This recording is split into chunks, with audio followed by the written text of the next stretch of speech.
Իշխանությունը հետ քայլ է անում, մինչև նոյեմբերի 1-ը ֆիզիկական անձանց համար հայտարարագիր լրացնելը պարտադիր չի լինի։ Իրանք ամբողջությամբ վարկաբեկեցին, խեղաթյուրեցին իրենց իսկ հայտարարած փիլիսոփայությունը, քաղաքականությունը։ Քանի որ եթե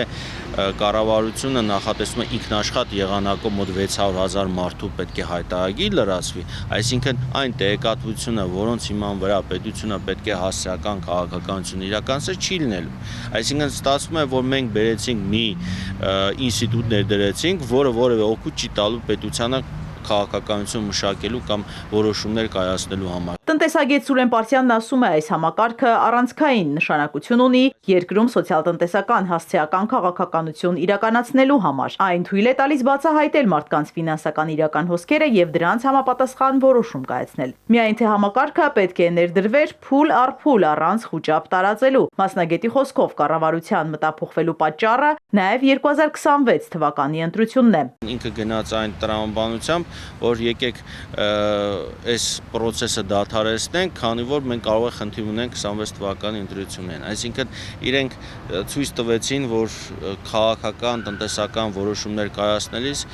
ուղղորդվում են պոպուլիզմով։ Քաղաքացիական պայմանագիր խմբակցության падգամավոր Բաբկեն Թունյանն է հայտնել նորությունը եւ այսպես իշխող մեծամասնությունը որոշել է էապես պարզեցնել ֆիզիկական անձանց եկամուտների հայտարարագրման գործընթացը, այնինչ գործող կարգավորմամբ քաղաքացին մինչև մյուս ամսվա սկիզբ պետք է էլեկտրոնային ստորագրությամբ մուտք գործեր եկամուտների հայտարարագրման հարթակ, լրացներ հայտարարագիրը եւ հանձներ այն։ Առաջարկվող վերջին փոփոխությամբ նոյեմբերի 1-ից հետո, եթե քաղաքացին համակարգ մուտք չգործի ու հայտարարագիրը չհաստատի, համարվելու է, որ այն լրացված եւ հանձնված է տեղեկության հիման վրա, որը Պեկին հասանելի է եղել։ Այս դեպքում հայտարարագիրը չլրացնելու համար պատասխանատվություն չի լինի։ Սա չի վերաբերում այն դեպքերին, երբ քաղաքացին գիտի, որ եկամուտներ ունի, որոնք Պեկին հասանելի չէին եւ այդ մասին չի տեղեկացրել։ Անժիջ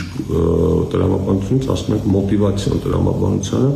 որովհետև հայտարարագիր չլրացնելու, չհանձնելու համար փաստացի պատասխանատվություն չի լինում, որտեղ նման դեպքեր չեն լինում, բայց քաղաքացին սոցիալական կրեդիտներից կկարողանա օգտվել, այսինքն կրթության եւ առողջապահության վրա կատարված ծախսերի փոխհատուցում կարող է ստանալ միայն այն դեպքում, երբ ինքը մուտք կգործի եւ գոնե կհաստատի այդ հայտարարագիրը։ Դեմքը փրկելու համար, որ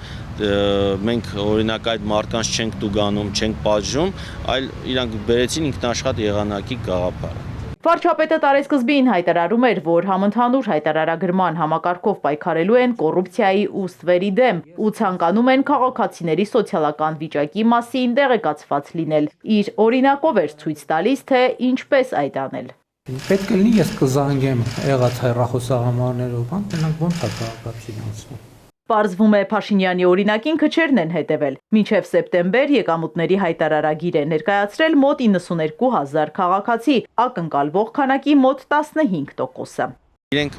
լավագույն նույնիսկ գաղափարը կարողացան այսպես մի քանի ամսվա ընթացքում իրենց վատ իրազեկման, ինչպես նաև վատ աշխատանքի արդյունքով ամբողջությամբ վարկաբեկել։ Տնտեսագետի խոսքով համակարգը նույնպես պատրաստ չէր այս փոփոխությանը, տեխնիկական ու կազմակերպչական առումով ձախողում է եղել։ Սրանից հետո, եթե գան մարդիկ ու ներկայացնեն այս ինստիտուտի հնարավորություններն ու կարողությունները, բնականաբար մարդիկ մերժելու են հաշվի առնելով այս ձախողված փորձը։ Նրանք ուղղակի եւս մեկ անգամ ցույց տվեցին, որ ապաշնորհ կառավարում են իրականացնում տնտեսական ոլորտում եւ հաջորդ տարիների համար նրանց բերվող բարեփոխումները եւս կասկածելի են արդեն։ Ստացվում է, որ քաղաքացիները մինչև վերջին պահը սպասում էին մեկ անգամ հետաձգված օրենքը ուժի մեջ կմտնի, թե ոչ։ Այս փոփոխությունից հետո Պարսյանն ասում է, դժվար թե հայտարարագիր լրացնել ցանկացողների թիվն ավելանա։ Առաջիկայում նոր նախագիծը խորհրդարան կբերվի արտահերթով։ Իզաբելլա Հովանեսյան, Ալեքսանդր Կիրոյան, Էպիկենտրոն։